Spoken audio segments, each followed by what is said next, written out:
شیخ Saadi رحمۃ اللہ علیہ کا ایک بڑا وہ خوبصورت واقعہ ہے، انہوں نے گلستان میں غالباً لکھا ہے کہ میں جامع مسجد دمشق میں نے نماز پڑھی، باہر نکلا تو میرا جوتا چوری ہو گیا۔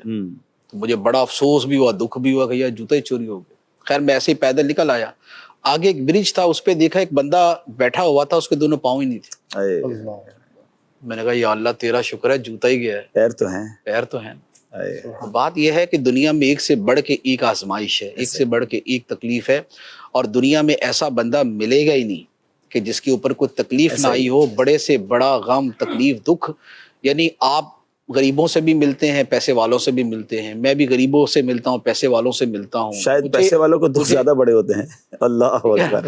مجھے نہیں یاد پڑتا کہ میں نے زندگی میں آج تک کوئی ایک بندہ ایسا دیکھا ہو کہ جو یہ کہے کہ مجھے کوئی دکھ نہیں، مجھے کوئی پریشانی نہیں ہے۔ وہ ایک واقعہ میں آپ کو سناتا ہوں کہ کسی بزرگ کے پاس جو ہے وہ بعد نے تو کسی اور کی طرف منسوب کیا ہے، لیکن ایک بزرگ کا بھی واقعہ کہ ان کے پاس ایک عورت آئی اور اس نے کہا جی میرا بیٹا فوت ہو گیا، اکلوتا بیٹا تھا، جوان تھا، وہی سہارا تھا میرا، وہ فوت ہو گیا، آپ اسے زندہ کر دیں۔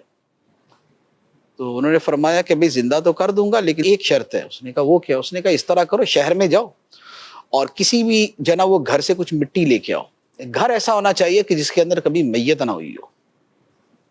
کیا بات۔ اس نے کہا ٹھیک ہے، وہ 4-5 گھروں کا بول دیا کہ اتنے گھروں سے لے آنا۔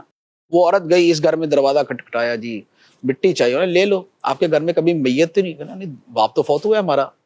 اگلا کہا جی ماں تو ہماری بھی فوت ہوئی ہے، دادا تو ہمارا بھی مرا ہی ہے، دادی تو ہماری بھی دنیا سے گئی ہے، اگلے جی بچہ تو میرا بھی دنیا سے گیا، بھائی میرا بھی فوت ہوا۔ اللہ اللہ اللہ۔ آدھا شہر چھان مارا، کوئی گھر ایسا نہیں ملا کہ جس کے اندر کبھی میت نہ ہوئی۔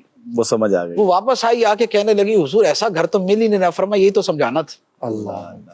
کہ ایسا گھر ہے ہی کوئی نہیں کہ جس کے اندر کبھی یعنی جس گھر کا کوئی فرد دنیا سے نہ گیا ہو۔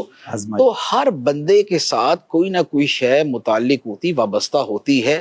اب اپنی مرضی ہے کہ شور مچا کے اس تکلیف کا وزن بڑھا لے، یا ثواب آخرت اور اللہ کی رضا پہ نظر رکھ کے اسی بوجھ کو ثواب جو قیامت میں نیکیوں کا پلڑا ہے، نیکیوں کے پلڑے کے اندر وہ بوجھ اٹھا کے ڈال دیں۔